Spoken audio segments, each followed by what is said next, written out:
started with helping young adults. Yes, and even up to this day, the whole business is really centered around that cause.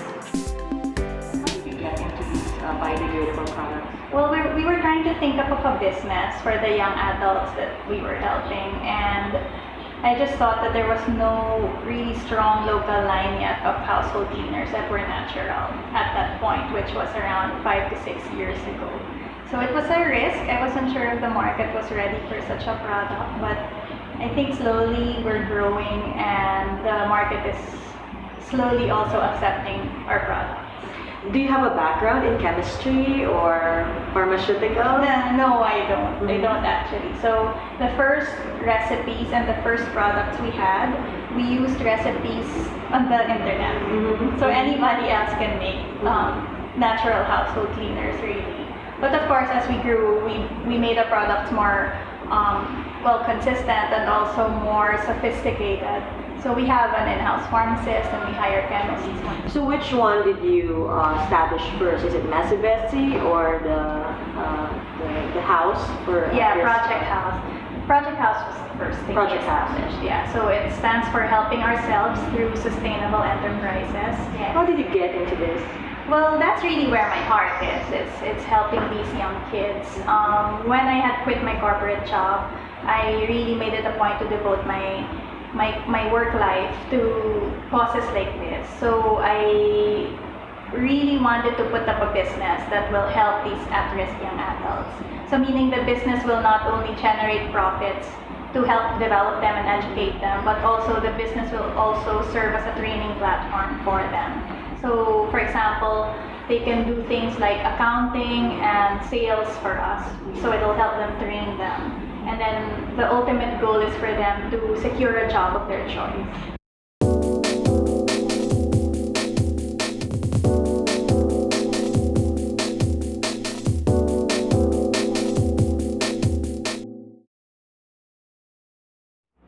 So Krie, you're a business owner, entrepreneur. What do you enjoy about working on your own or for yourself?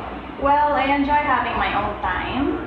So for example, now I have a 2-year-old, so I have the luxury of being home just in time for her to wake up from her nap. So at least I get to spend an ample amount of time with her. Do you have a particular leadership style? I think I kind of morph into different kinds of styles depending on my manager. There are some, for example, that I micromanage and some that I don't. But definitely I'm one who really tries to let them do their own thing. I want them to shine in their own departments. How do you inspire or motivate your staff? I guess being very diligent. We really try to have key performance indicators with everything we do. What do you like best about being a woman leader? That's a tough question. I think more really being a mom. It really helps me become more patient and more understanding of other people. I started my business without having a child, and then now, midway, I had a child, and I don't know if my managers will say the same, but I think I've changed. I've become really more relaxed, easier. Are there disadvantages of being a woman entrepreneur or woman leader? In my experience, yes, I do sometimes feel like I'm not taken seriously. Easily they look at me as someone who, goes shopping and, doesn't really do anything. So I hate that actually. I don't like being stereotyped. So I think that's one of the disadvantages. But I think we're in the Philippines. We've had 2 women presidents, and a lot of us have very strong mothers. So I think we're in a much, much better place than other societies. How do you handle these situations? It used to bother me a lot. Now it doesn't really bother me. You mentioned you have a 2-year-old. Yes. How do you balance your family life and then your work life? Someone once said that it's never balanced. And it's that mantra that keeps me sane. I just tell myself, it's never balanced. Because, when I'm at work, I always feel like, I should be at home. And then when I'm with her, sometimes my mind is running thinking about work. So I just really try to do my best. And when I'm with her, I really try to be in the moment and not be distracted. Of course, I won't lie, and sometimes I'm sending emails on my phone while she's playing. Now, you and your husband both work full-time. Yes. What advice can you give our audience on how to support each other? I think one thing I've learned over the years is really not to give too specific advice. I mean, we both manage our own companies, and sometimes we're so used to, telling people what to do or giving advice on how to do it. But I think most of the time when he's, complaining to me or venting to me, I feel that the most effective thing as a wife to do is really just to listen and just to make him know that I'm here for him no matter what. We need to get that boss mentality out. So you change hats when you get home? Yes, be there, and just, give him my ears and my heart. Well, they say that women always put themselves last, so they prioritize their husbands, their children, or their work. Is that true for you? I tend to do that, yes. Like, I always don't have time, for example, to exercise or to even, have a haircut or things like that. But I really try to go against that tendency, because I notice that my husband is happier when I'm happy, and I'm happier when I look good and when I exercise and all of that. So I do try to prioritize myself, although, if I don't try, I will really put myself last. What do you do to improve yourself as a person and as a professional? Well, this I don't get to do, but I love to read. Just have time with myself to read books and to paint or draw. I like doing that. And hanging out, of course, with girlfriends. And really just always open myself to new experiences and to new people. I love meeting successful people, picking their brains, or just having a conversation with them and seeing what makes them successful.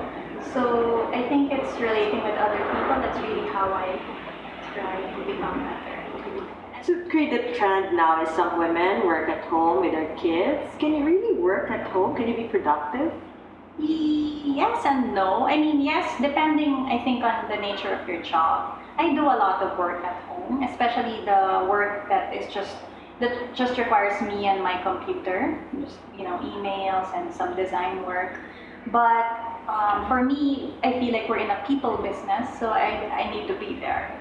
So it depends on your choice of work, but definitely it can be done. Now with the internet, everyone's connected.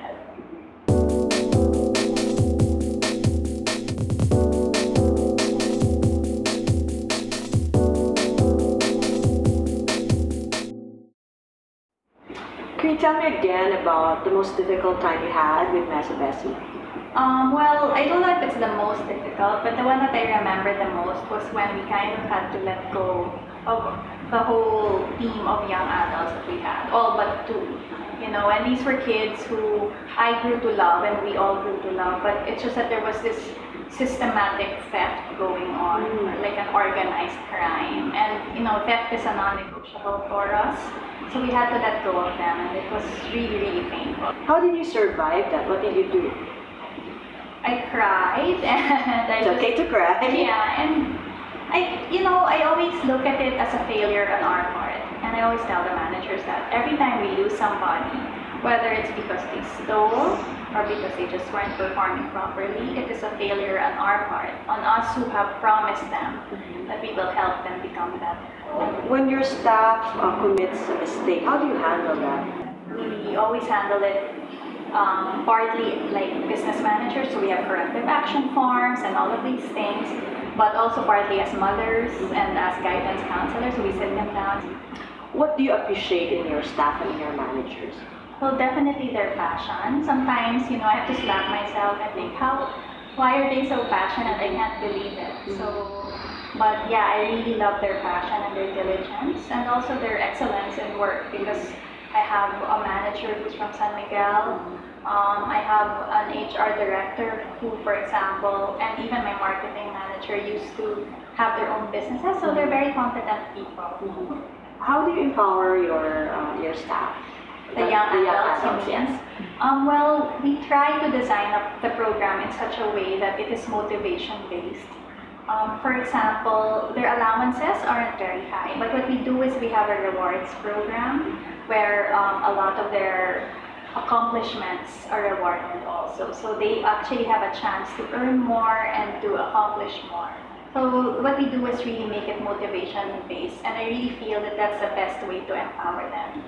Krie, what keeps you awake at night? Different things. Aside from your kid? Sometimes bad TV. Work definitely keeps me awake. What about work? Just things that need to be done, people issues, always the most difficult. And then sometimes worrying also about the young adults, you know, are we really doing the right thing? Are they really going to get out of their situation? How is the profitability of the company, of the business? Right now, it's okay. I would say we're probably just breaking even. That keeps me awake at night too, definitely. You know, do we have enough money to pay next month's salary? So we're still in that stage. But I really feel that we are on the brink of just growing more. Right now, what we're doing is hiring ahead of the curve. So we're trying to hire for growth. So I hope that we will be growing this year, and hopefully we will be more profitable. What's next for you? I don't know. I'm just doing it one day at a time. Definitely in terms of house, my vision and our vision as a group is really to have several businesses. This way, not only will we earn more, but the young adults will also have different platforms to train on. So for example, if the young adult is into food, then perhaps he can be in our food business. Or if the young adult is into accounting, then maybe he can be in our third-party accounting business or something like that. So we're like a university with real company courses. What inspires you to keep on moving? Well, as I said, it's really the young adults who inspire. They're the ones who stress us the most, but they're also the reason why we're there every day. So they inspire us definitely. Well, thanks so much, Krie. This has been very inspiring, and we hope that other women will get inspiration from you.